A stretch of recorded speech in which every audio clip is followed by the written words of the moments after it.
Hablemos de la melodía de la muerte. Y no me refiero a esta. Me refiero a una que has escuchado 1000 veces y que después de este vídeo no la vas a dejar de escuchar.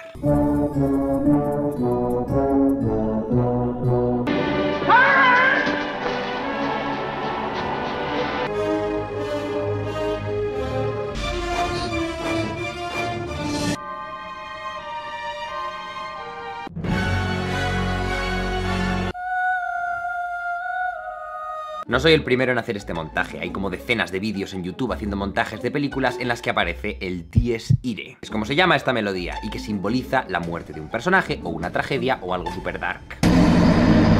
Para explicar de dónde viene y por qué está en todas partes, vamos a remontarnos al siglo XIII y a las misas de Requiem. Vamos a ver en qué sitios ha aparecido, con qué textos está asociada y vamos a hacer nuestra propia versión moderna del Dies Irae. Vamos allá.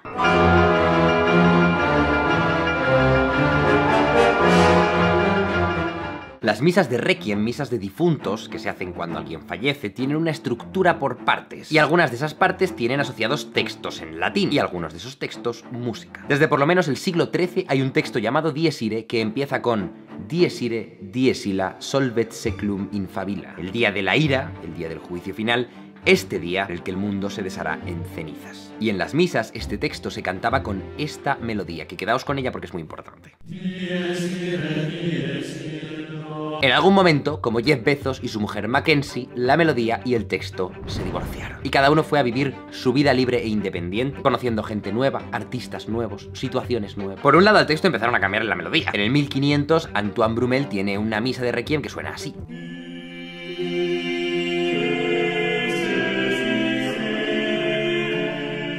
Pero poco a poco la gente se va atreviendo a hacer cosas cada vez más alocadas. Y si te vas a algo como el Requiem de Mozart, pues de nuevo coge el texto del Dies Irae, pero lo reinventa por completo.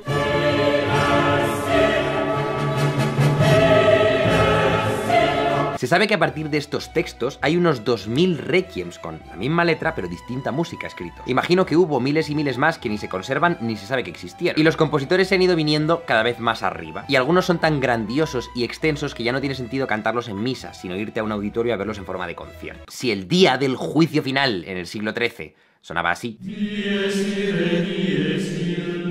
pues en el siglo XIX sonaba un poquito más intenso.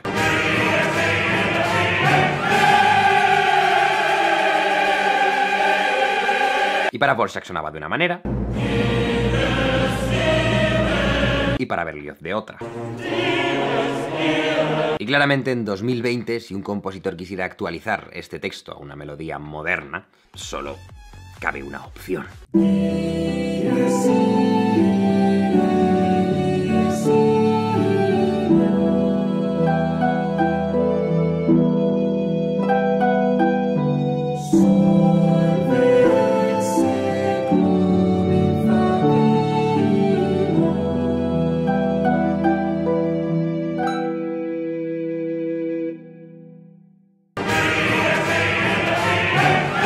Igual que el texto ha ido conociendo nuevas melodías, la melodía ha ido conociendo nuevos settings. Se empezó a usar para representar en música no religiosa cosas chungas, relacionadas con la muerte o con lo macabro.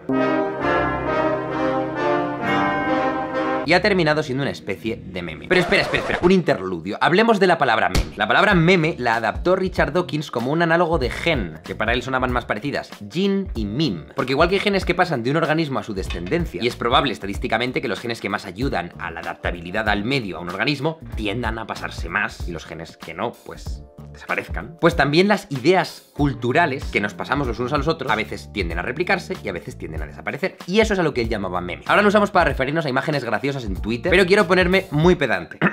Un meme es un elemento de una cultura o un sistema de comportamiento que se pasa de un individuo a otro por imitación u otros medios no genéticos. Os voy a poner un ejemplo.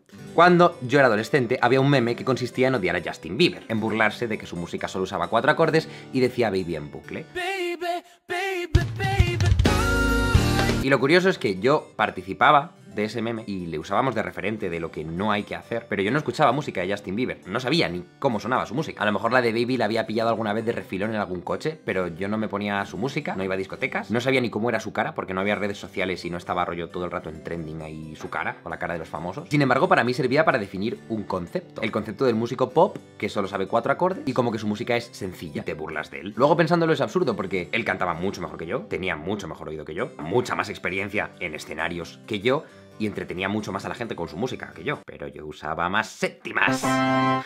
En fin, ese meme, esa idea, se me había transmitido. Yo la había incorporado por imitación y la estaba ejecutando, sin entenderla ni procesarla. Era una unidad cultural que se había replicado porque era exitosa. Los memes también pueden ser cosas más concretas, como lo de que para comer hay que coger el tenedor con la izquierda y el cuchillo con la derecha. Dar las gracias cuando alguien te hace un favor es un meme. Decir las matemáticas son aburridas es un meme. Cualquier unidad cultural transmisible por imitación es un meme. Y la definición no tiene nada que ver con que esté en internet, ni sea un GIF, ni sea gracioso. O sea que una melodía que se ha transmitido durante 800 años y ha ido cambiando de forma para mantenerse relevante en un montón de representaciones culturales humanas es un meme musical. No es una melodía vieja que se ha quedado en una pieza antigua que se reproduce de vez en cuando, sino que cuando hacen el Día de la Marmota y van a hacer que Bill Murray esté atrapado en el tiempo y uno de los días decida suicidarse para intentar romper el ciclo, va a aparecer esta melodía.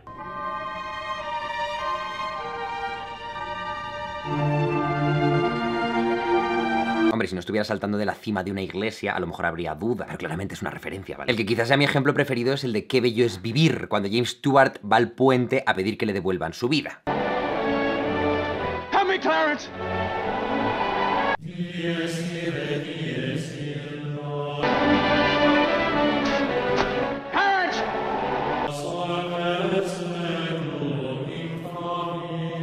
Yo la verdad es que cuando empecé a oír esta melodía en todas las películas me empezó a dar un poco de conspiranoia. Hay una conspiración, todos están poniendo esta melodía en todas partes porque yo era el único que no lo sabía. En fin, espero que si las logias del mundo se mandan mensajes ocultos lo hagan de manera menos obvia, como con un si bemol 3. Porque, por ejemplo, en El Resplandor es literalmente el comienzo de la película. No hay sutilezas. O incluso en El Rey León, cuando Scar ordena que maten a Simba, se oyen estas 4 notas. Kill him. Que ahí me puedes decir, pero Hans Zimmer siempre hace riffs chungos en las cuerdas para como dar epicidad. A lo mejor fue por azar, pero es que al final de la peli, cuando vuelven a hablar de la muerte de Mufasa, se oye en las cuerdas agudas el Dies Irae. Tell them who is responsible for Mufasa's death. Tell them who is responsible for Mufasa's death. En Star Wars suena a la cabeza del tema cuando Luke descubre que sus tíos se han muerto. Tiene pinta de que es intencionado porque es de John Williams y a John Williams le gusta mucho meter referencias. Pero vamos, que por salir el Dies Irae sale hasta en los gremlins de las narices. E incluso el musical Sweeney Todd está todo basado en el motivo del Dies Irae, todos los temas. Y en la descripción os dejo un vídeo de Sideways que lo explica todo súper bien. I thought it would be useful to take the Dies Irae and use it as the basis of Sweeney's music, because he's a man who's in love with death. Pero hay un último ejemplo del que quiero hablar.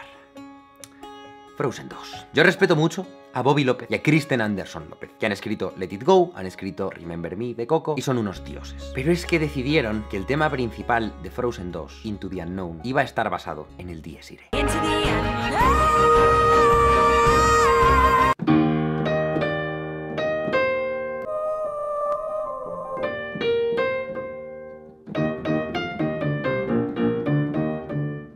That is actually the Dies Irae, which is used by composers of operas and musicals for centuries.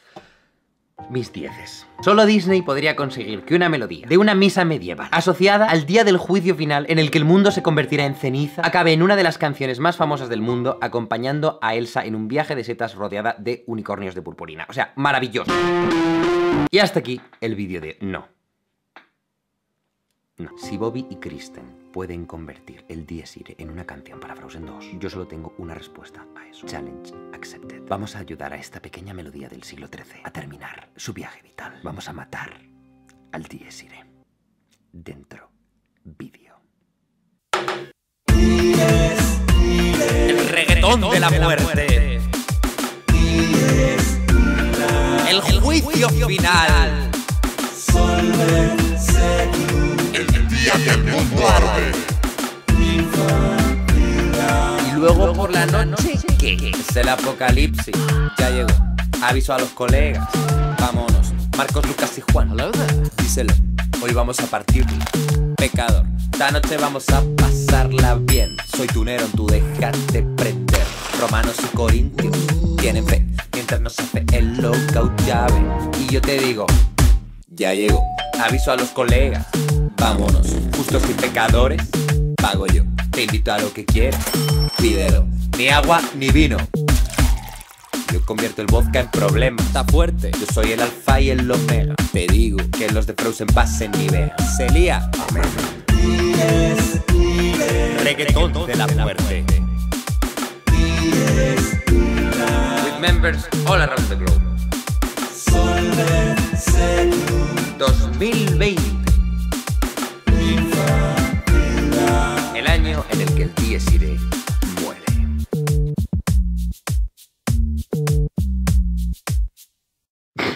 No sé qué acaba de pasar, pero ha pasado. Si queréis profundizar más en la historia del Dies Irae, os dejo un podcast de Luis Ángel de Benito en el que pone un montón de ejemplos de su uso desde el siglo XIII hasta ahora, pasando por Mahler, Chopin, Liszt, Berlioz, todo el mundo. Y os dejo también el vídeo de Sideways sobre Sweeney Todd en la descripción. Y os dejo también un vídeo con compilaciones de Dies Iraes. Y nos vemos en el próximo vídeo. Hasta pronto. La banda sonora de Minecraft es muy especial. Cuando C418 tuvo que enfrentarse a componerla, pensó lo primero que pensaríamos todos. Pues vamos a poner una música misteriosa para las cuevas y las minas. Otra más pacífica para los refugios. Incluso una épica para cuando estés luchando contra hordas de zombies y esqueletos. O hacer músicas distintas para cada bioma, pero tuvo que descartar todas y cada una de esas ideas por cómo jugaban los jugadores, por cómo detectaba el juego los espacios y por las tremendas limitaciones que tenía el motor de sonido del juego. Y sin embargo, fue gracias a estas limitaciones que C418 terminó haciendo una de las bandas sonoras más memorables e innovadoras de la historia de los videojuegos. Y hoy vamos a ver cómo.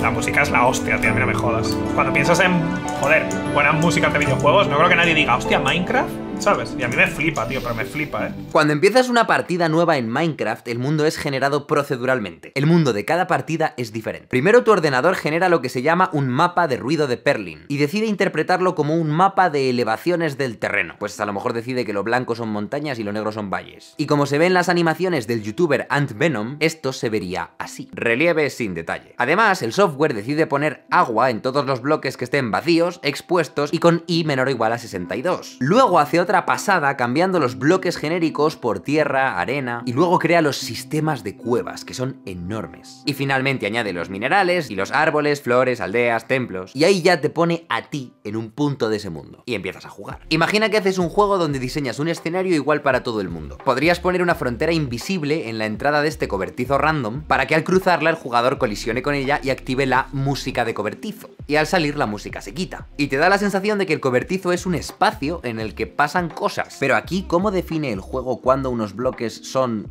tu casa? Cuando estás completamente cerrado al exterior. Entonces, si tu refugio no tiene paredes, ¿no contaría como casa? Y si en la mitad de una expedición coges y cavas un par de bloques en mitad de la ladera de una montaña, te metes dentro y lo tapas, entonces eso ya sí sería una casa. Ahí tendría que empezar a sonar el tema de casa. Y si de pronto estás en tu casa y rompes el bloque de una pared, entonces la música tendría que parar al instante. O esto, por ejemplo, parece una cueva, pero ¿y si cavas hacia arriba? ¿Y si haces unas escaleras? ¿En qué momento es exterior y en qué momento es cueva? ¿Y si cambias todos los bloques por bloques de diamante? ¿Y si la cueva es tu casa? La cuestión es que al ser un mundo tan maleable, hecho de piezas que puedes quitar y poner como si fueran legos, programar un detector de espacios que entendiera dónde estás y qué está pasando presentaba muchos problemas. Además, para un jugador, su casa es esto, o esto, o esto, o esto. Y eso ya es demasiado contexto humano que el ordenador simplemente no entiende. Pero vamos, tantos problemas daba esto que ni siquiera había un atenuador de sonido. O sea, si yo cojo una oveja y la encierro en una jaula maciza de hierro y le pongo por encima una capa de tierra y por encima una capa de piedra, sigue sonando a oveja cercana. Por eso oyes a los malos todo el rato como si estuvieran en tu oreja cuando están al otro lado de la pared en una cueva.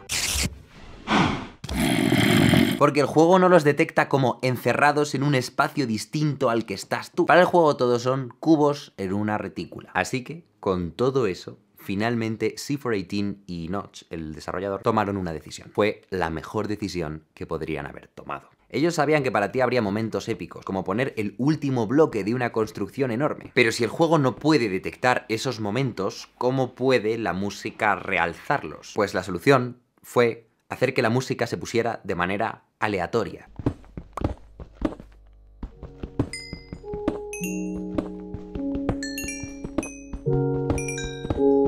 A lo mejor había estrechos de 15 minutos en los que no sonaba nada y luego de pronto sonaba una canción, o 3 seguidas, al azar, esperando que alguna vez coincidiera con algún momento muy épico de tu partida. Que de las decenas de momentos memorables que habrás vivido, pues habrá uno en el que, por ejemplo, lleves toda la noche sobreviviendo a duras penas, pero consiguiendo un montón de objetos guays, y de pronto llegues y veas tu casa en el horizonte y empiece, por azar, a sonar la música.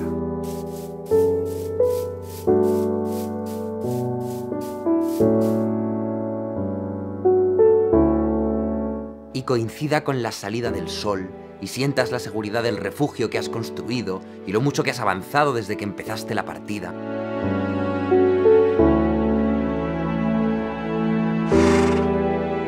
Y que eso te deje con la boca abierta, como si alguien lo hubiera hecho a posta. Que sientas que hay alguien como observándote que pone música a tus acciones, que justo ha encajado todo perfectamente. Y la que suene será una pieza que habrás escuchado decenas de veces, una pieza más de la banda sonora. Las veces previas que la has escuchado no ha significado nada para ti, pero esta vez, de todas las veces, ha coincidido con un momento que para ti era épico. Y entonces se ha creado de manera espontánea una situación mágica. Dice C418 en una entrevista con The Guardian que la gente todavía me viene y me cuenta la historia de cómo hicieron una cosa o la otra y justo la música apareció, y que fue como magia para ellos, aunque es música totalmente random.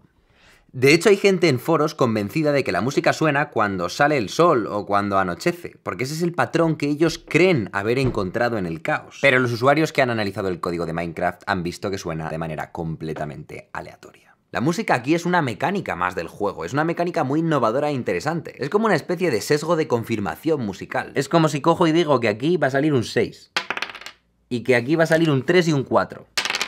Parezco Dios, pero lo que no estáis viendo son las otras 300 tomas en las que no han salido estos números. En Minecraft tampoco ves todas esas veces en las que la música sonó y no te encajó con nada. Vamos, sí las ves, pero no te fijas. Eso es lo que es brillante de todo esto. Podrían simplemente haber puesto música de manera continua, o no haber puesto música, pero eligieron este híbrido que crea significado por azar. Pero esto es solo la mitad de la historia, porque conseguir hacer música que suene bien cuando la pones de manera random, pues no es fácil, no te vale cualquier tipo de música. Si fueras por Minecraft y empiezas sonar esto, pues pensarías que algo muy chungo está pasando. Así que, ¿qué música podría funcionar en Minecraft? Pues resulta que alguien ya se preguntó algo parecido en 1978. El músico Brian Eno, pero no estaba jugando a Minecraft, estaba en un aeropuerto y oyó música pop rock sonando por los altavoces y dijo, vamos a ver, esto no tiene sentido, esta no es la banda sonora de un aeropuerto. Llevo aquí 3 horas esperando para coger el avión, va con retraso, he tenido que madrugar, me han cobrado 10 euros por un café y me pones Bruno Mars, que es lo mismo que estaba sonando el otro día en el bar con mis amigos, pero ahora no estoy en el bar con mis amigos. ¿Qué música podría ponerse durante horas? Que no moleste las conversaciones entre pasajeros, que pueda ser interrumpida por los anuncios de megafonía sin que eso sea un drama, que exprese lo que la gente realmente vive en los aeropuertos. Pues según Brian Eno, la respuesta a todo eso es esto.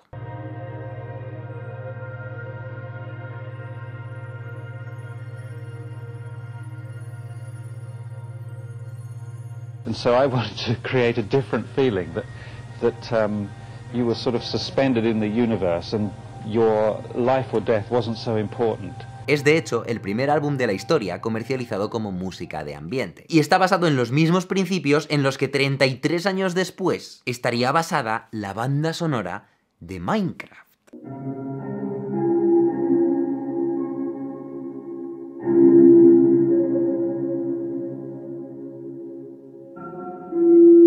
Es una música que no tiene dirección, son texturas, acordes fijos. Música que casi uno podría usar para relajarse o meditar.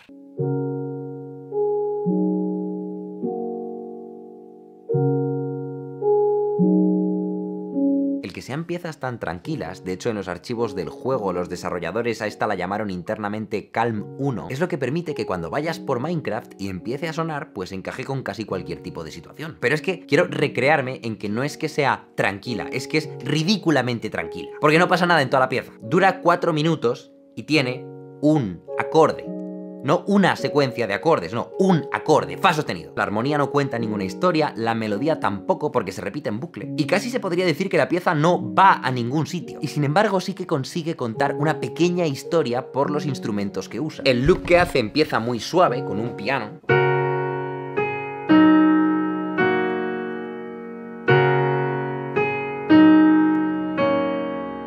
Un piano ya es un instrumento bastante suave de por sí, pero es que encima le quita los agudos, con lo que en producción se llama un low pass filter, un filtro que deja pasar solo los bajos, para darte la sensación de que el piano está como al otro lado de una pared o algo así.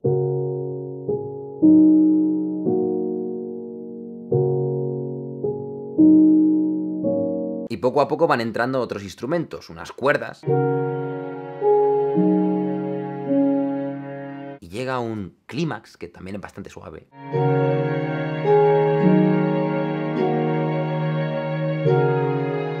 Y luego vuelve a apagarse conforme los instrumentos se van yendo.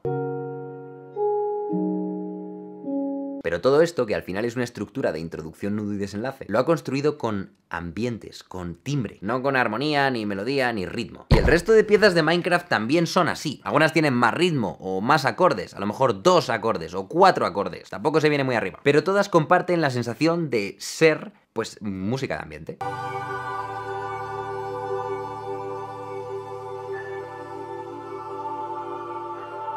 Pequeña nota. Aunque Brian Eno se considere una figura fundamental de la música de ambiente, eso no quiere decir que C418 se inspirase en Brian Eno concretamente, pero la música de ambiente se ha desarrollado mucho más después de Brian Eno. Y también es verdad que algunas piezas de Minecraft, por tener ideas más rítmicas, quizás sería mejor clasificarlas como música minimalista, aunque para el jugador el resultado es el mismo.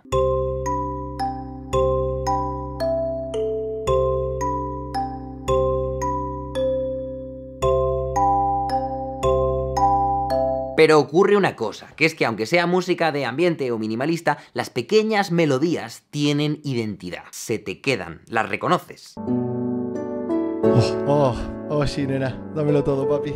Se vuelven temas reconocibles. A ver, tío, esta música de Harry Potter me encanta. Que sea música de ambiente no quiere decir que sea música genérica, ni mucho menos sustituible. Y por ser identificable, eres capaz de asociarla con recuerdos, con momentos del juego. No la confundes con cualquier otra música de ambiente, es la música de ambiente de Minecraft. Tin, tin, tin, tin, tin. Tin, tin, tin, tin, tin. Y esta es sin duda la mejor música que podría haber tenido Minecraft. Vamos, eso pienso yo. Al final Minecraft es un juego que está lleno de estímulos, pero que es lento, es contemplativo, en el que puedes pasar tranquilamente 1 hora minando un tipo de material. Y de pronto, de manera aleatoria, cada X minutos, una de estas piezas hace fade in, suena y se va con un fade out. Y en muchos casos tú ni te enteras. Y al final es la mínima expresión que puede tener la música sin perder su capacidad de ser identificable y de almacenar significado. Que la guardes en tu memoria como esa pieza única que te hace recordar ese momento en el que viste amanecer mientras la oías sonar. Y hasta aquí el vídeo de hoy. Si os ha gustado tenéis también el análisis de Dark Souls en la descripción y un directo analizando bandas sonoras de videojuegos. Os dejo los links en la descripción y nos vemos la semana que viene. Hasta pronto. Hoy toca hablar de Ludwig. No, del otro Ludwig. Ese Ludwig. Hoy vamos a hablar de la melodía en la que Ludwig van Beethoven se pronuncia Beethoven. Basó una de las obras más complejas y rompedoras que haría en su vida. Y que sin embargo es una melodía absurdamente sencilla, que tiene un ritmo básico, que va por grados conjuntos y que usa las notas do, re, mi, fa, sol. Pero Beethoven tenía un vínculo con ella. La usó en varias piezas a lo largo de su vida. Se especula que la copió de Mozart. Pero ahora hablaremos de eso. Y sin querer, la dotó de un significado histórico brutal, convirtiéndola en un leitmotiv, pero de la vida real. Y por eso fue elegida como himno de la Unión Europea. Pero como ya os digo, tan sencilla es esta melodía que a mí fue una de las primeras que me hicieron aprenderme para flauta dulce en el colegio. Os la tocaría para enseñaros que mi formación no fue un completo fracaso, pero lamentablemente no conservo la flauta dulce del cole, aunque siempre podríamos imprimir una.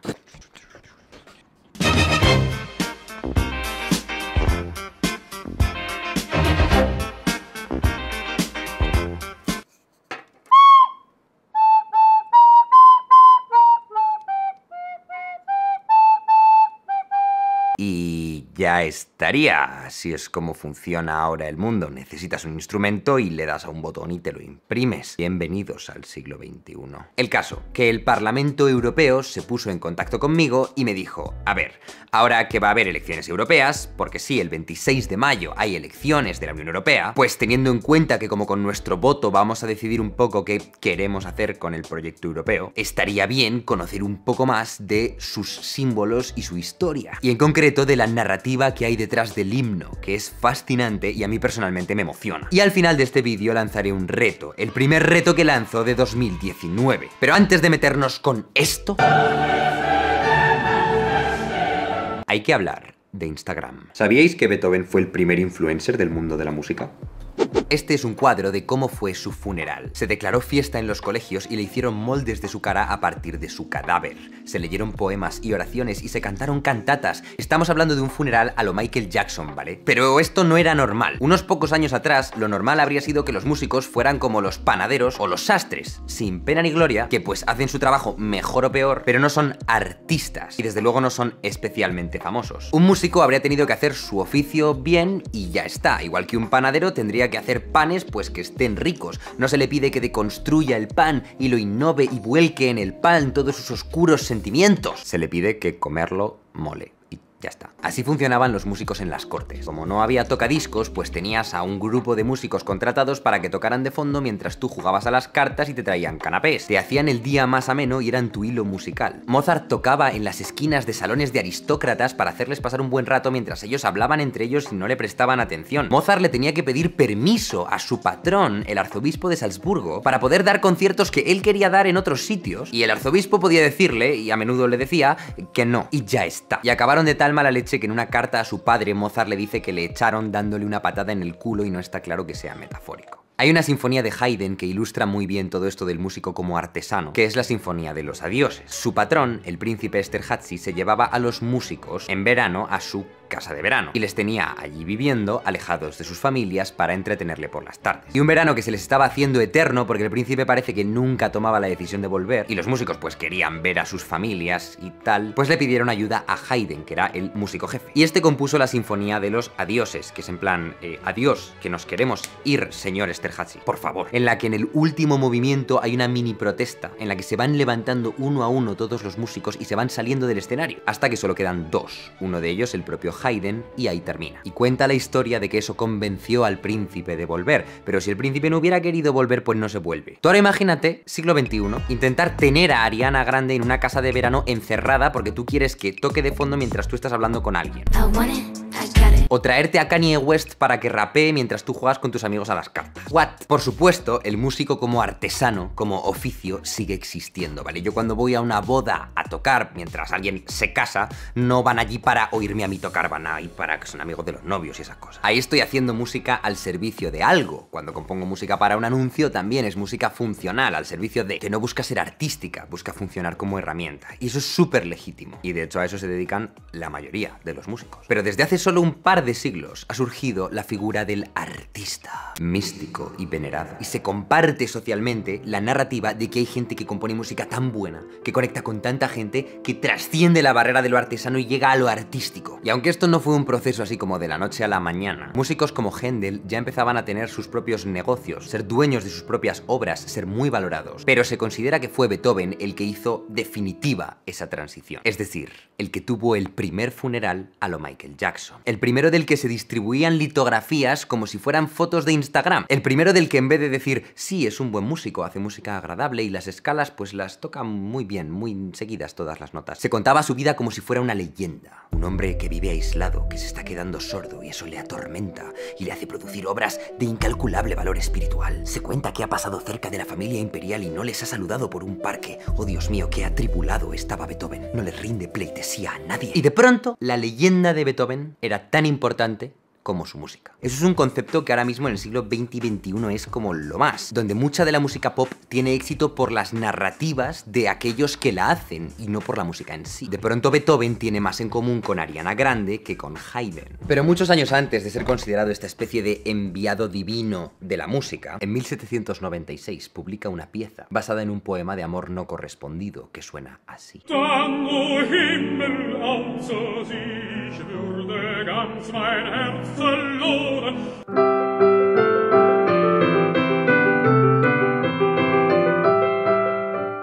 Esa obra, en principio, es una obra sin más. Pero 12 años después se encuentra preparando el concierto en el que se van a oír por primera vez su quinta sinfonía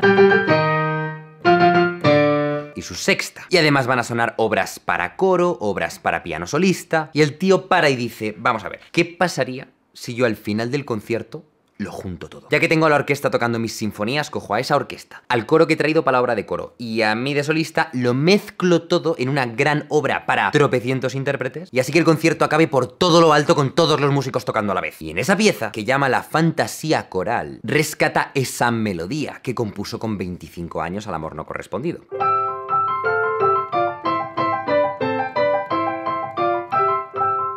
Y la convierte en algo mucho más magnífico y enorme, con una letra que habla de la divinidad de la música.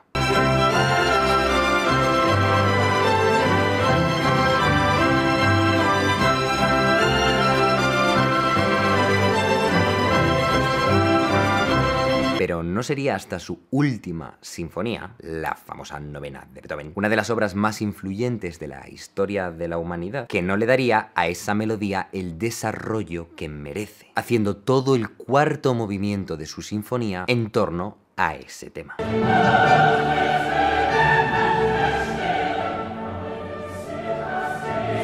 Pero no es simplemente que coja esa melodía y la meta en la novena, ¿vale? Están pasando muchas cosas a la vez. La primera es que modifica un poco alguna nota de la melodía, aunque en esencia es la misma. Pero además coge la idea de la fantasía coral, de una cosa súper épica para coro y orquesta, y la mete como último movimiento de una sinfonía que no tenían coros las sinfonías eran para orquesta. Y además hace que el último movimiento, el del tema este, dure 25 minutos, que es casi lo mismo que te puede durar una sinfonía de Haydn o de Mozart, haciendo que lo que es ya la sinfonía entera, si el último movimiento son 25 minutos y son 4 movimientos, pues dure más de una hora. Pero esto a la gente le mola mazo. Lo entienden desde la perspectiva de Beethoven es un artista, es irreverente, nos quiere mostrar lo que hay en su corazón más allá de la tradición y las ataduras del orden, que es la misma narrativa que nos contamos cuando escuchamos Bohemian Rhapsody y decimos nadie podía contener el corazón de Freddie Mercury en 3 minutos.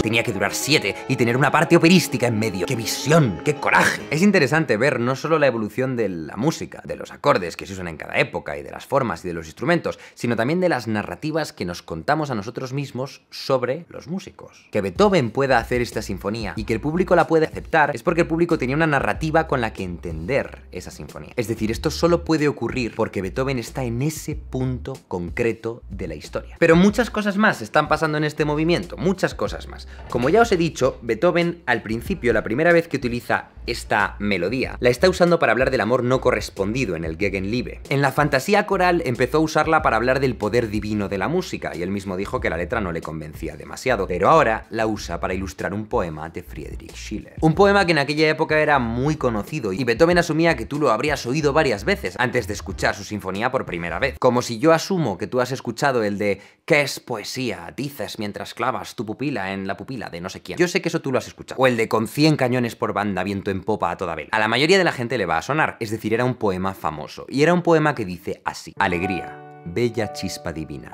hija del Elíseo, entramos ebrios de fervor, diosa celestial, en tu santuario. Tu magia ata de nuevo lo que la costumbre estrictamente ha separado. Todos los hombres vuelven a ser hermanos, allá donde tu suave ala los cubre. Pues tan popular era este poema que muchos otros músicos le habían intentado poner música, como Schubert en 1815.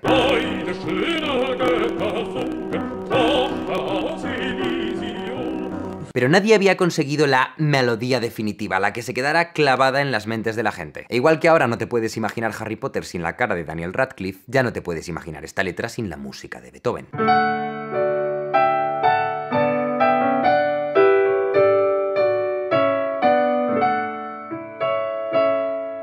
Y lo bonito es que es una melodía muy sencilla, que permite que cualquiera pueda cantarla, y sea una de las primeras cosas que te pueden enseñar para flauta dulce en el colegio. Pero a la vez, el tratamiento, el desarrollo que le da a la melodía durante el movimiento es complejo y es fascinante. Hay quien dice que esta melodía ya la había usado Mozart, se pronuncia Mozart, en el ofertorio Misericordias Domini K222.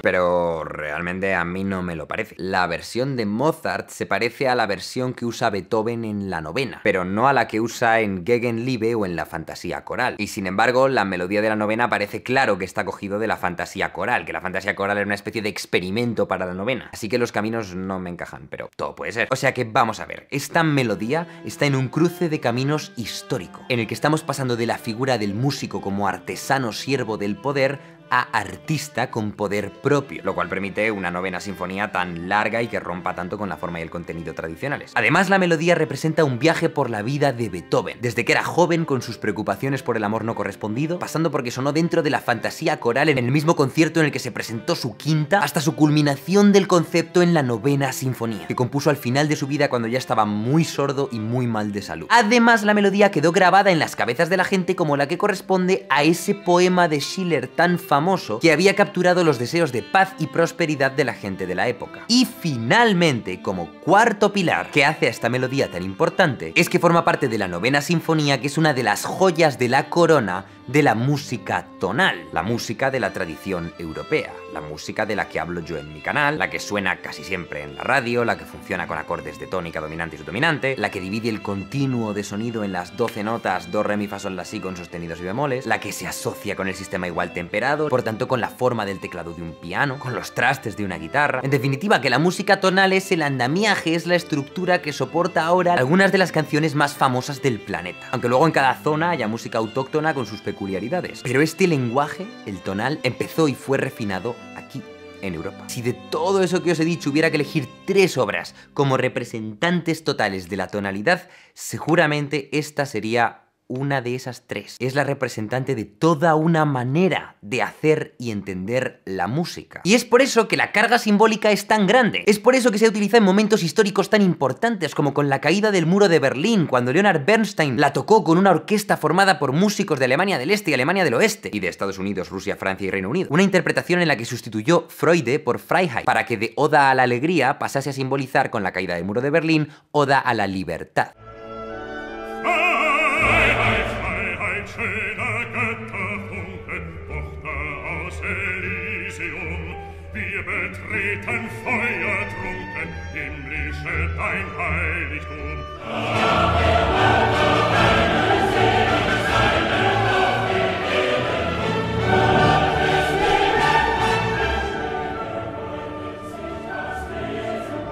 O sea que esto no es una melodía absurda de 5 notas que te enseñan en el colegio, no solamente. Es por todo este marco, por todo este contexto, que en 1985 se convertiría en himno de la Unión Europea, como una melodía que lo tiene todo. Es fácil de cantar para todo el mundo, procede de una de las obras más complejas y rompedoras jamás escritas en la tradición de la música sinfónica tonal europea, asociada a una letra que es la oda a la hermandad, a la felicidad y a veces, como con Leonard Bernstein, a la libertad, que representa el trasvase de poder de los nobles como dueños de la música a los músicos como dueños de su propia música, todo. Y es que no existe mucha identidad europea. Hay cosas como Eurovisión o los programas Erasmus que generan comunidad a nivel branding, pero con éxito relativo. Lo que sí aporta un poco más son algunas leyes comunes, como la del roaming para poder viajar y usar tus datos, o la ley de protección de datos, que está siendo un poco farragosa de implementar, pero que va a dar a los consumidores mucha protección sobre los datos que se recolectan de ellos. O tener una moneda común y una zona Schengen de libre circulación. Joder, eso es la leche. Estoy hablando de cosas no necesariamente vinculadas con lo que es la institución de la Unión Europea, sino con la identidad europea. Pero es difícil desarrollar suficiente identidad común cuando cada uno habla un idioma distinto. Si queremos entender a Beethoven como un símbolo europeo, hay muchos alemanes, por ejemplo, que dicen no, Beethoven era un símbolo alemán, de europeo no tiene nada. Y luego otros historiadores les responden que su abuela se llamaba María Josefa y era de ascendencia española. El caso es que se le pidió a Herbert von Karajan, uno de los directores de orquesta más importantes del siglo XX, que hiciera los arreglos para convertir el trocito este de la melodía en himno de la Unión Europea. Porque si os acordáis del vídeo del himno de España, tan importantes son los arreglos como la melodía. Y él escribió uno para piano, otro para banda y otro para orquesta. Y el de piano lo tengo aquí. Y simplemente quería hablaros de una cosa que coge Karajan de Beethoven y que me parece maravillosa, que es el círculo de quintas que hace la armonía en la parte B de la melodía. Cuando la melodía hace esta parte,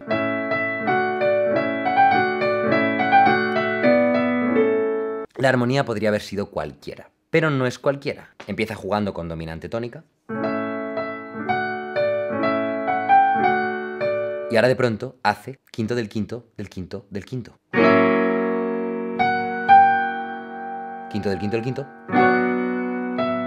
Quinto del quinto. Y quinto. Por eso se llama un círculo de quintas, ¿vale? Y es muy guay porque, hombre, pues no es una armonía, te quiero decir, que se usa todo el rato, no es una cosa aquí súper rompedora lo que está haciendo Beethoven o Karajan, pero es representativa. Es representativa de todo el sistema tonal que se basa en el círculo de quintas y en las relaciones que tienen unas quintas con otras. Si queréis saber más de eso, id a ver mi vídeo sobre el círculo de quintas. Lo que pasa es que no sé si lo voy a sacar justo después de este, entonces bueno, yo os dejo el link en la descripción, haré lo que pueda. Pero con todo, a pesar de que parece que es como la melodía más cargada de simbolismo de la historia de la humanidad, creo que le falta algo, que es que la hagamos nuestra. Así que voy a lanzar un reto, como el reto en el que me mandasteis el himno de España y me lo versionasteis como si sonara a Joe Hisaishi, a John Williams, a rap, a música celta, a cumbia y a fuga barroca. Pues esta vez quiero que lo hagamos con esta melodía tan importante, esta melodía de Beethoven y de la Unión Europea. Porque resulta que además de la versión oficial, en la página del Consejo de Europa hay algunas covers del himno, pues como si fuera música romaní, con música electrónica y un par de medio jazz, pero ya está, no mucho más. Y ahora que el 26 de mayo se acercan las elecciones europeas, unas elecciones en las que a la gente le cuesta animarse a votar porque no tenemos demasiada identidad europea. Vamos a contrarrestar eso creando cientos de versiones del himno de la Unión Europea. Tenéis hasta la fecha que sale en pantalla para mandarme vuestras versiones. Y el protocolo es, las grabáis, las subís a YouTube, le ponéis el título que queráis, pero al final del título ponéis hashtag retohimnoue y me las mandáis al email retohimnoue@jaimealtozano.com. Puntos extra si os grabáis explicando qué habéis hecho con vuestra versión en el mismo vídeo. Podéis también tuitear vuestras versiones con el hashtag retohimnoue para que podamos ver las de los demás, pero para participar en el concurso tenéis que mandar el link a ese email, pero también las podéis subir por Twitter para que todos cotilleemos, ¿vale? Yo elegiré las 10 o 20 mejores y haré un vídeo recopilatorio que será increíble porque cada vez que lance un reto me mandéis unas cosas que son increíbles. Y si no sois de España ni de la Unión Europea, participad también, por favor, que algunas de las mejores versiones del reto que lance del himno de España eran de gente de muchos orígenes distintos. Y esto va a ser igual, estoy seguro. Y nada, a mí solo me queda recordaros que las elecciones son el 26 de mayo. La Unión Europea es, como todo organismo público, un ente burocrático con sus cosas positivas y sus cosas negativas. Creo que no puedo acabar este vídeo sin hablar del artículo 13. Ya os conté que hay ciertas redacciones del artículo 13 que podrían ser muy destructivas para mi canal. Pero también os diré que durante todos estos meses yo me he sentido europeo, porque de pronto pues estuve hablando con youtubers franceses, youtubers ingleses, youtubers alemanes, y de pronto me sentí parte de la Unión Europea. La Unión Europea es algo que hacemos entre todos. Y bueno, pues yo me informaré y obviamente pues mi voto estará influido por quién me trate mejor con respecto al artículo 13 y quién peor. Y tú pues tienes que buscar lo que a ti te represente y votar por ello. Pero estas elecciones del 26 de mayo son importantes. Si el sistema funciona, que funcione. Y si el sistema no funciona, que no funcione. Pero si elegimos entre todos una dirección para la Unión Europea, que sea porque la elegimos entre todos, no entre el 20% que fue a votar y el 80% que no ni sabía que había elecciones. Está claro que cada vez hay más voces euroescépticas, porque atravesamos momentos de crisis. Pero independientemente de cuál sea tu opinión, involucrarse e intentar sentir estas elecciones como algo tuyo, algo de lo que depende tu futuro, algo en lo que tu voto importa tanto como en el resto de elecciones nacionales, es lo único que puede hacer que este proyecto europeo sea funcional. Espero vuestros retos, espero que os haya gustado el vídeo y nos vemos la semana que viene. Hasta pronto. Está bien explicado, ¿no?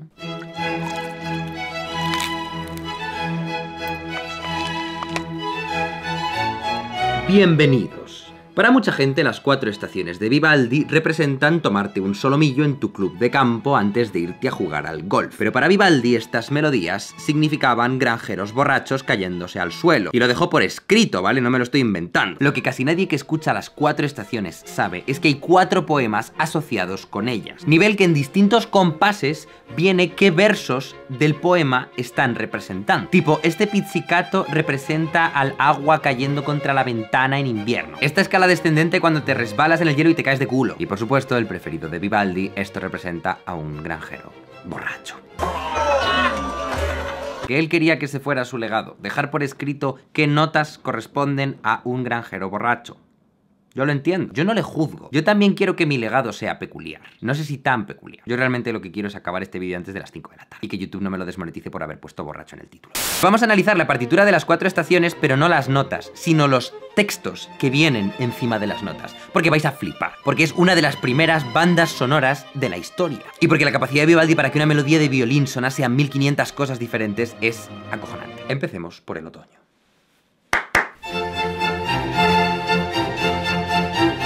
El otoño empieza así. Vivaldi nos escribe que celebran los campesinos con baile y con cánticos. El buen placer de la feliz cosecha. Cosecha de uvas, cosecha de que se van a poner ciegos. Y de pronto en el compás 32 pone al violín borracho, ebrio. Y pone del licor de Baco, o sea del vino, se encienden muchos. Y suena esta fantasía.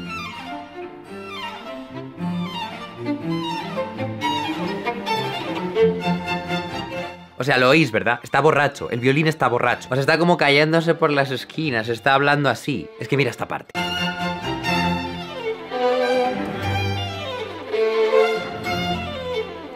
O sea, estas piezas que se suelen asociar como con alta cultura y como con cosas así muy serias, están describiendo una borrachera. O sea, vamos a ver, cuando Kesha en 2009 decía que se lavaba los dientes enjuagándose la boca con una botella de Jack Daniels y ponía así la voz como hablando así como un poco borracha, poco sabía ella que estaba continuando una tradición centenaria de representar la borrachera en música haciendo así. De hecho, si hacemos un remix Vivaldi feat Kesha... Bueno, lo he intentado. De hecho, para que Vivaldi sonara un poco más a borrachera del siglo XXI, simplemente habría que ponerle un montón de autotune y una base de trap.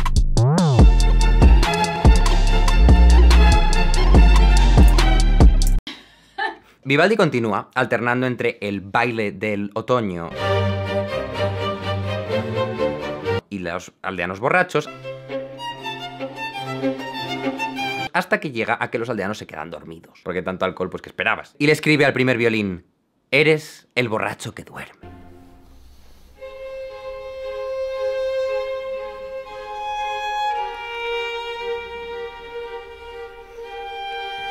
Y hace esta melodía tan dulce de el borracho que ha encontrado el descanso, mientras su hígado elimina los alcoholes de su cuerpo y la tierra rota para un nuevo amanecer con resaca. El segundo movimiento del otoño literalmente es que los borrachos siguen durmiendo, porque les da para dormir más. Les pone a los violines y a la viola y al bajo borracho que duerme, para que lo tengan claro y entren en el mindset a la hora de tocar. ¿Y qué pasa? Pues que la vida en el siglo XVIII era muy dura. Entonces al día siguiente, en vez de dormir hasta tarde, tienen que madrugar para irse de caza, porque hay que comer. Así que el tercer movimiento es la caza, la caccia, ¿cómo se pronuncia?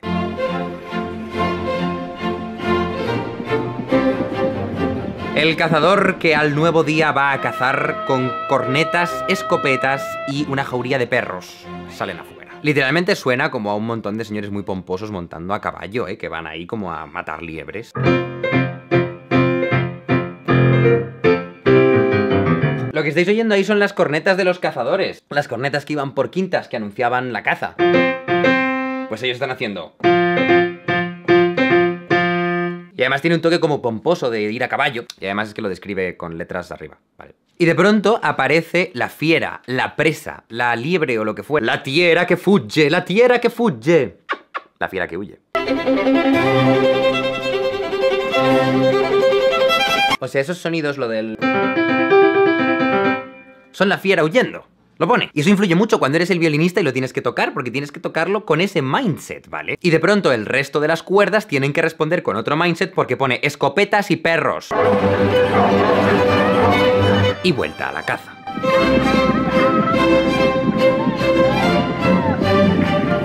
Y vuelven los perros. Y vuelve la cacería. Y vuelve la fiera.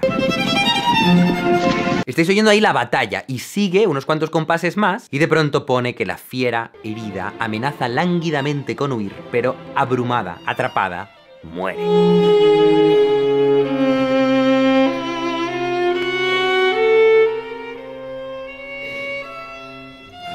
Y y lo podemos vivir como si estuviéramos allí. O sea, yo la primera vez que vi esto, me reenamoré de las 4 estaciones, por favor, pero que es una banda sonora, pero es que está contando una historia muy compleja y está muy bien representado y suena a lo que dice que tiene que sonar, y es que te lo crees. Pero ahora vamos con el invierno. Winter is coming. El invierno es como un poco lolazo porque Vivaldi no pudo evitar como hacer las cosas más obvias que podía haber para el invierno. Primero representa la tiritona, porque en invierno, pues si no tienes calefacción central, pues ¿qué vas a hacer? Y de pronto, y este es especialmente bonito, el severo soplo del hórrido o del horrible viento.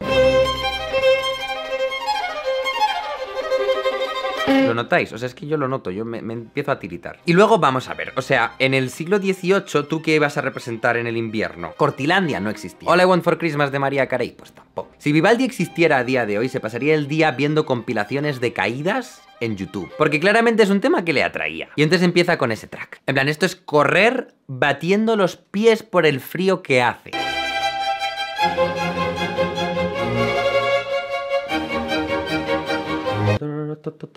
O sea, esto, que parece una obra súper elevada, que valdría para una sala de espera de Gucci. How much was this? That is 125,000.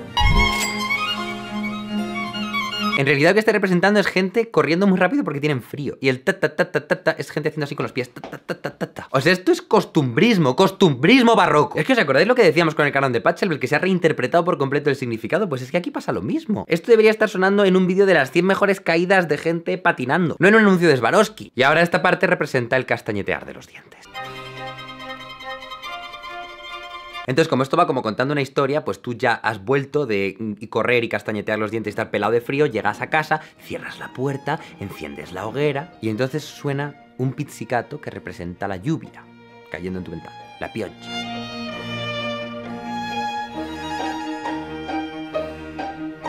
Y la melodía principal representa estar junto al fuego quieto y contento mientras la lluvia afuera moja a cientos. Se recrea el cabrón. O sea, esa melodía no solo tiene que representar la tranquilidad que sientes en tu hogar cuando afuera está el invierno y dentro estás calentito, sino que tienes como que recrearte a la gente a la que le ha pillado la ventisca en la calle. A Vivaldi le encantaba la mala fortuna ajena, y eso es así. Y ya en el tercer movimiento pues se recrea. Esto es tú cayéndote de culo porque está helado el suelo.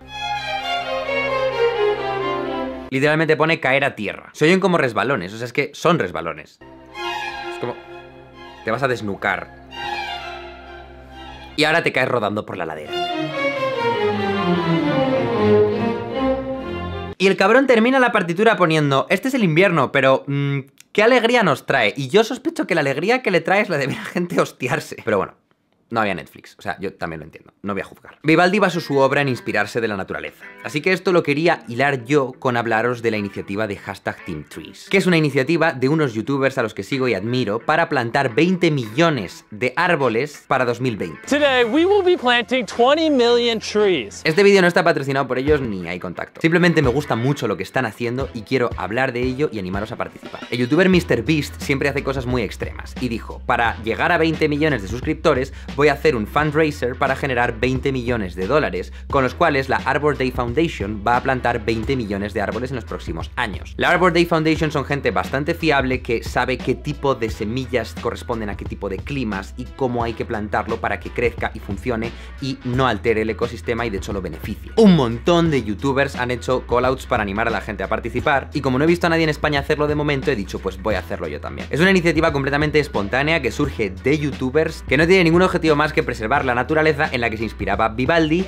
y en la que luego se acabaría inspirando Kesha sin darse cuenta. Yo voy a donar 500 euros de mi propio dinero, 500 árboles que voy a plantar, porque me gusta, me parece creíble y me apetece mucho participar. Os dejo el link a teamtrees.org por si queréis ir a verlo. Yo no me llevo nada de las donaciones, yo no estoy relacionado con esto, ¿vale? Ya llevan más de 12 millones de dólares recaudados, ¿vale? 12 millones de árboles nuevos que van a plantar. También os dejo en la descripción los vídeos de Mark Rober, que es un ex ingeniero de la NASA que está detrás de esta iniciativa, explicando cómo se pueden usar drones para plantar 20 millones de árboles y muchos vídeos curiosos más sobre el tema. Seguimos con Vivaldi.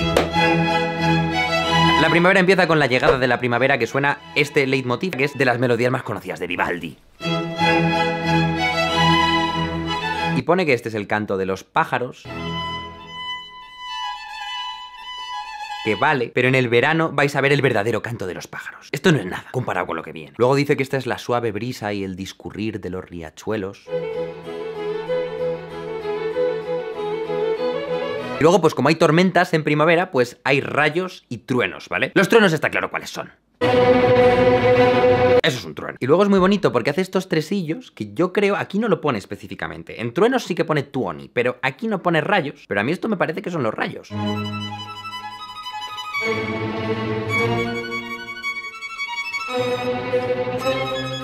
Y que al final son la misma figura que ponía estos tresillos para la liebre, para la presa que huía en el otoño, en la cacería.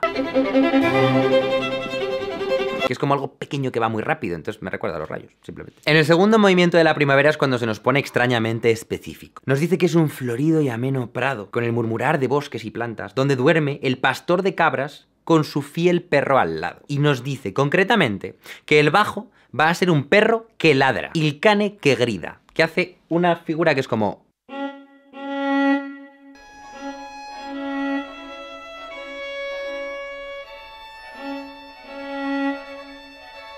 Y así todo el movimiento, no para de ladrar. Y yo no sé cómo está durmiendo el pastor. Yo me lo imagino como que el perro está como 2 laderas más allá, ladrando a las cabras, haciendo su movida, teniendo sus diálogos. Y mientras el pastor duerme con lo que llama el murmullo del bosque y las plantas. Y claro, lo bonito es que la melodía del primer violín es el pastor durmiendo, y esto ya es completamente subjetivo. Quiero decir que, ¿cómo representas a alguien durmiendo? Pues nada, una melodía plácida, pues una melodía muy bonita. Y entonces ya en el tercer movimiento de la primavera, Vivaldi se nos pone esotérico, y dice que las ninfas salen a bailar con los pastores en una danza bajo el techo de una primavera brillante.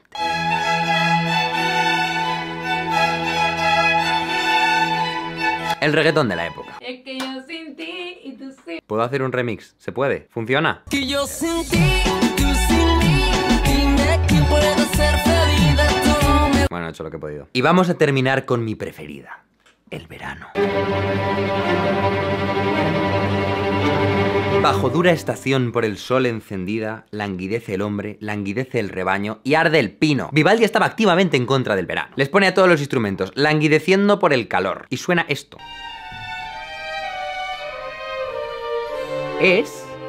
O sea, así sueno yo cuando tengo mucho calor. Así, es así. En plan que estás sudando, que no quieres hacer nada, que estás apoltronado.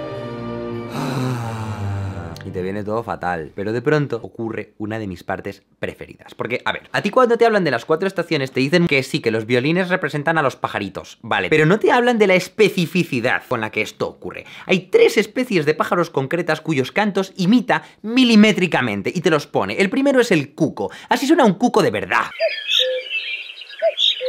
Bueno, pues así suena el cuco de Vivaldi. Es un cuco de verdad. Y luego de pronto hace como una especie de ejército de cucos que yo aquí ni entro ni salgo.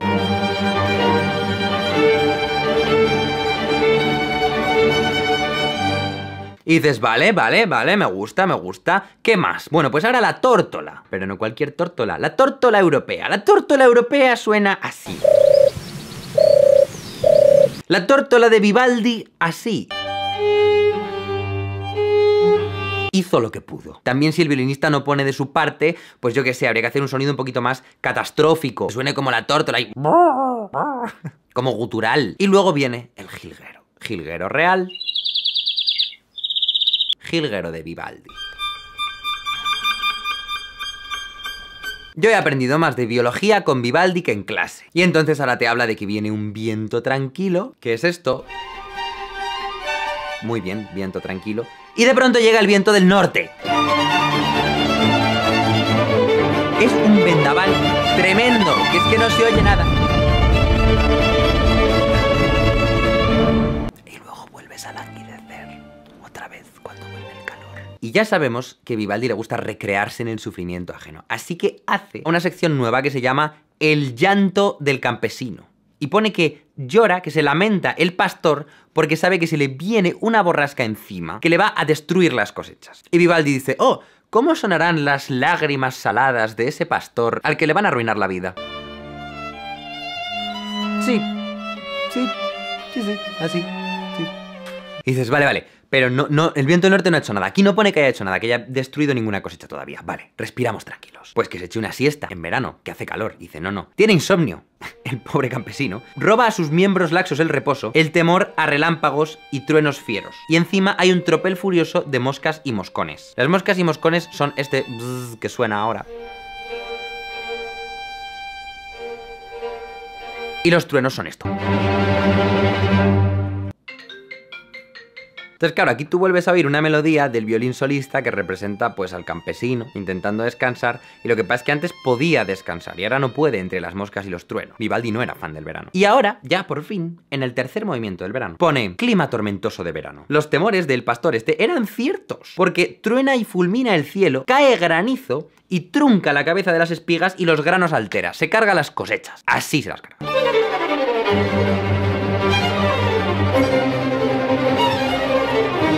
Y aquí te lo deja ya un poco a la imaginación. No te especifica qué melodía es, qué cosecha siendo destruida, que podría. Estos poemas no se sabe si los escribió él, aunque claramente están hechos en función de la música, o la música en función de ellos. O sea, a lo mejor se los escribió su primo, ¿sabes? Pero el point es que la obra solo se entiende en su conjunto si lees estos poemas, ves qué verso corresponde a qué compás y además la escuchas. Yo cuando descubrí esto me quedé alucinado y os recomiendo mucho que os abráis la partitura de las 4 estaciones, os lo escuchéis con la partitura, en italiano las anotaciones hay que traducirlas, pero en Wikipedia hay varias traducciones, porque ir escuchando qué significa cada cosa le da a esta obra una profundidad 1000 veces mayor. Quería contaros esto porque creo que no mucha gente lo sabe y a mí me ha cambiado la manera de entender las 4 estaciones. Y también mola un montón como recurso de composición. Si alguna vez tienes que componer algo, la idea de coger un poema o una historia e intentar llevarla a lo literal, o sea, estas obras no han pasado a la historia por ser literales, han pasado a la historia porque son muy bonitas. Pero ser literales fue el andamiaje sobre el que fueron compuestas y entonces eso es muy guay tenerlo como recurso. La moraleja del vídeo de hoy, el hashtag, como quien dice, es que el barroco mola. Espero que hayáis disfrutado del vídeo de hoy y nos vemos la semana que viene. Hasta pronto.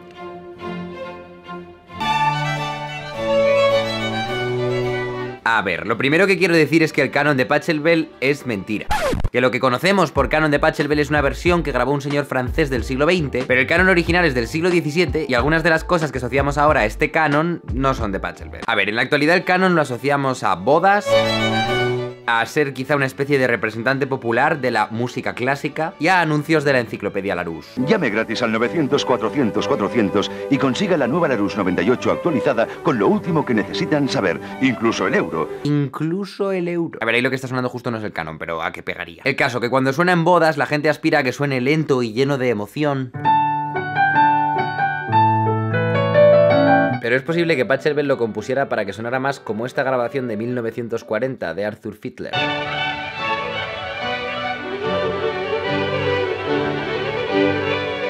O sea, lo contrario, una pieza romántica. Casi parece una pieza virtuosa. Y para entender por qué lo tocamos así de lento y por qué es una obra tan famosa en nuestros días, cuando no lo era antes, hay que entender su historia. El canon de Pachelbel, para empezar, no era el canon de Pachelbel, era un canon de Pachelbel, el de Re mayor, que era una obra mayormente olvidada por la historia y de la que ahora mismo nos queda un manuscrito del siglo XIX y da gracias. O sea, por poco se pierde en el olvido, igual que se perdió la mayoría del repertorio de cámara de Pachelbel, pero resulta que al señor Gustav Beckmann le dio por escribir un artículo titulado Johann Pachelbel como compositor de música de cámara. El caso es que en ese artículo le dio por publicar por primera vez el canon de Pachelbel, por coger los manuscritos y transcribirlos y editarlos, y entonces no ocurrió absolutamente nada. Algunas personas lo grabaron a toda velocidad, una obra de virtuosismo contrapuntístico sin demasiado interés. Pero entonces llegó Jean-François Paillard. Le pido a mi primo que lo pronuncie para no arriesgarme. Jean-François Paillard. Paillardo. Paella. El señor Paillard. Este señor vio algo. O sea, escuchó la versión frenética y dijo: aquí hay gente llorando en bodas, hay niños siendo concebidos, bandas sonoras de películas, aquí hay tomate y lo voy a sacar. Yo he decidido imaginarme que lo que ocurrió fue que le dijo a sus alumnos que lo tocaran y les salía mal, y entonces él les dijo: pues hacedlo más lento, y no les salía, y se enfadó, y en plan, muy lento. O sea, cerramos el conservatorio. Si hay que hacerlo con la negra igual a 20, lo hacemos con la negra igual a 20. Y no nos vamos de aquí hasta que no lo hagáis sin fallar ni una nota. Y entonces sus alumnos empezaron...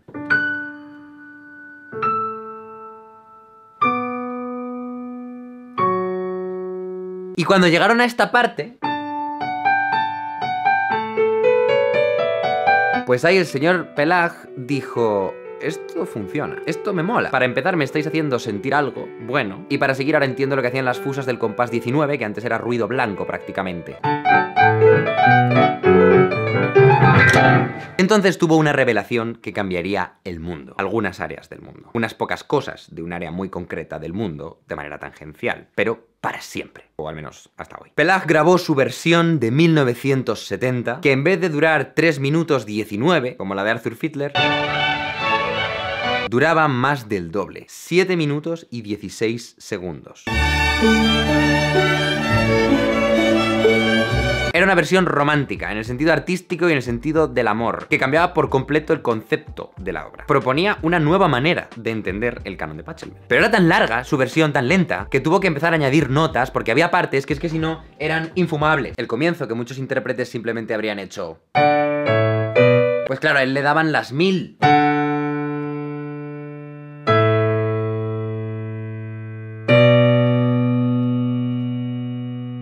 Así que añadí unos pizzicatos a semicorcheas que sonaban algo así.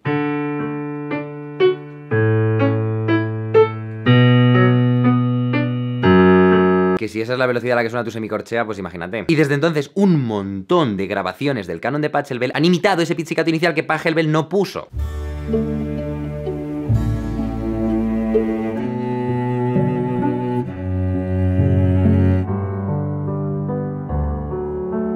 Y han imitado también esta velocidad tan lenta. Pelag había creado un nuevo estándar de interpretación del canon de Pachelbel. De pronto el canon se había convertido en una especie de canción pop del siglo XXI. Es como cuando algo previo a la época de Kafka lo llamas kafkiano, aunque Kafka no existiera todavía cuando esa cosa ocurrió. Eso existía antes que Kafka, pero con Kafka es crear una nueva categoría conceptual que puedes aplicar como retroactivamente. En Pokémon lo hacen todo el rato, rollo que se inventan un nuevo tipo de Pokémon como el tipo Hada y te dicen que Clefairy siempre fue tipo Hada, lo dicen el nombre, Fairy, ¿no te habías dado cuenta? Y tú, ¿what? Pues esto es lo mismo. Eso es una canción pop. Es una canción pop que tiene 12 estribillos puestos uno detrás de otro, pero compuesta en 1690. Y para demostraros esto vamos a analizarlo. Vamos a analizar el canon de Pachelbel.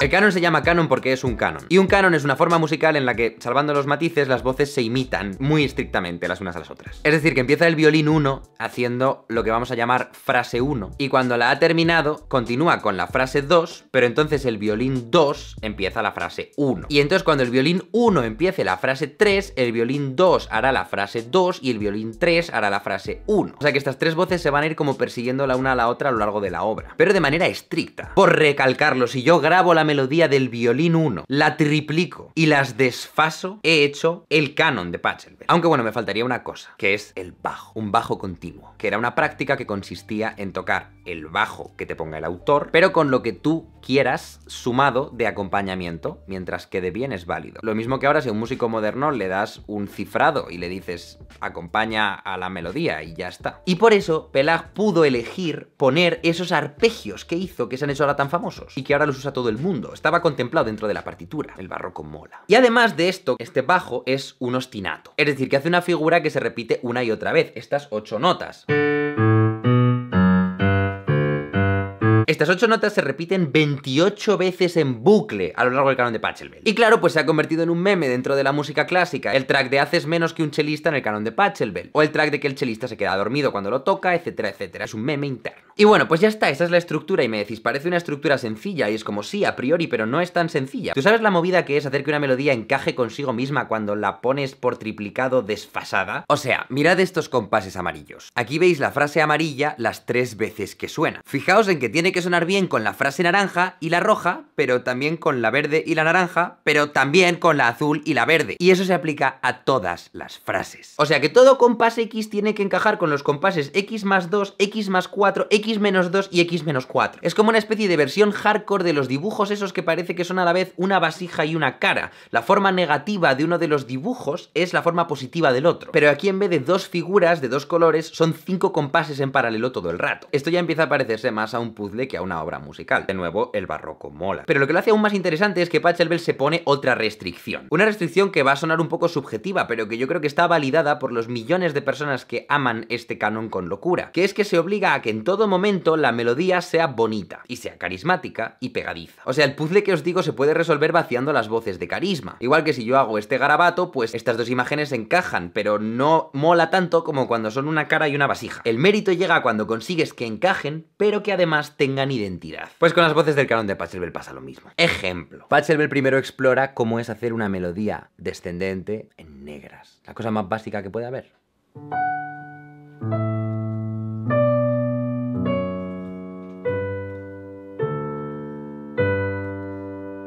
Y entonces ahora el violín 2 tendrá que copiar eso, así que el violín 1 simplemente hace esa melodía descendente una tercera más abajo para que vayan acompañándose.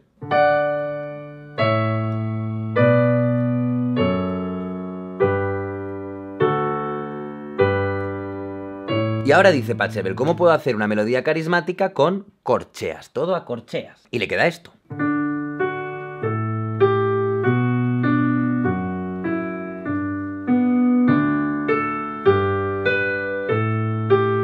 Es muy pegadiza, es muy bonita, es tarareable, porque acaba de hacer un temazo, a corcheas. No es tan fácil, ponte a buscar con estos 8 acordes melodías a corcheas que suenen así de bonitas. Y cuando ha hecho la primera, hace la segunda, que es casi más bonita.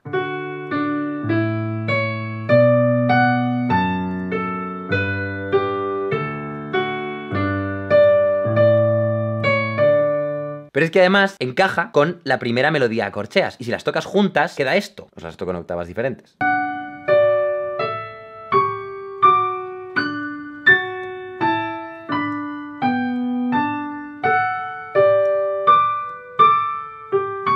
Y no contento con eso, ahora el violín 1 va a explorar cómo hacer la melodía más carismática que pueda con semicorcheas. Va doblando los tiempos cada vez más rápido. Y mirad qué bonita es.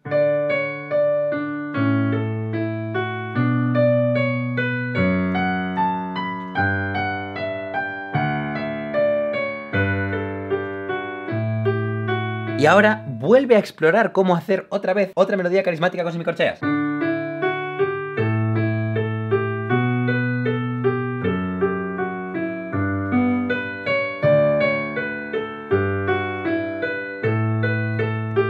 Que de nuevo concuerda con otros 4 compases, 2 anteriores y 2 posteriores. Os toco 2 de ellos, por poner un ejemplo.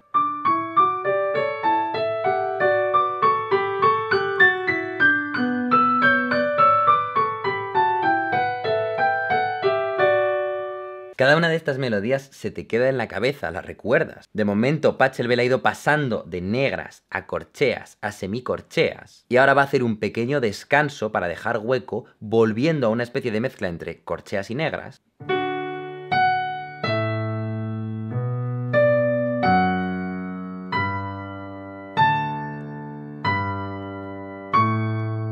De tal manera que cuando los violines 2 y 3 estén haciendo esta repetición, que es un poco más lenta y un poco menos carismática que las demás, el violín 1 pueda lucirse haciendo la parte más famosa, que es cuando entran las fusas.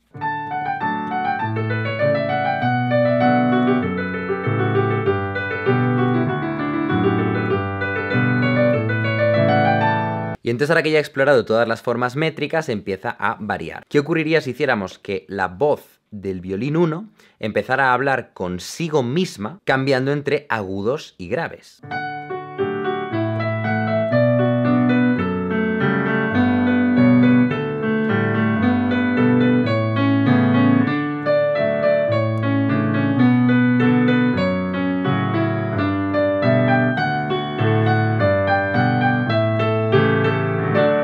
O sea, veis que parece que está hablando consigo mismo, que él mismo se dice... Y alguien le responde. Y él dice... ¿Me explico? Ahora, por ejemplo, dice, voy a mezclar el motivo más carismático, que era lo de... Y lo voy a mezclar con el violín que habla consigo mismo. Entonces, si antes el violín hablaba consigo mismo de una manera normal, ahora va a hablar consigo mismo con estos diálogos entre agudos y graves con el motivo.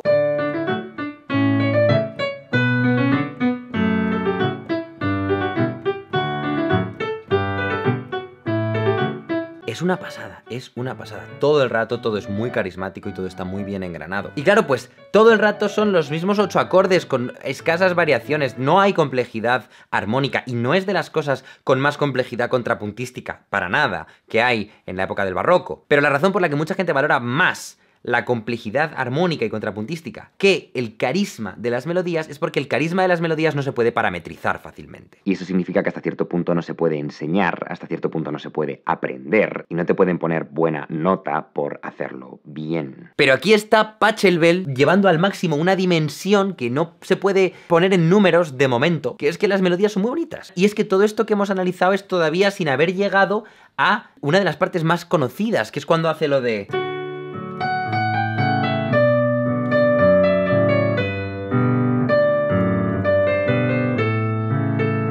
o la parte de...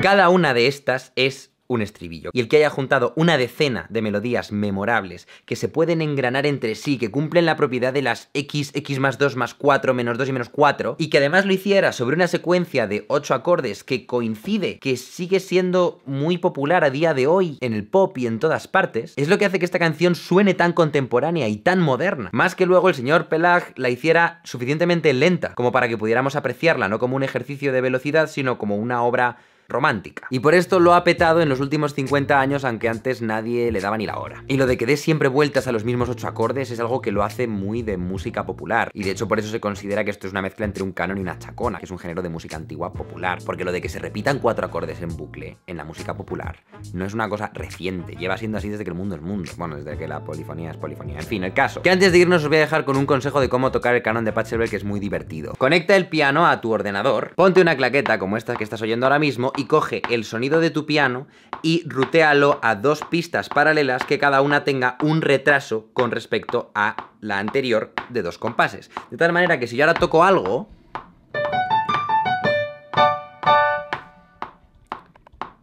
y esperamos un poco,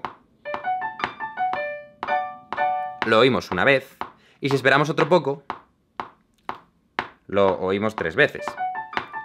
Eso es. Y así puedes tocar tú solo el canon de Pachelbel.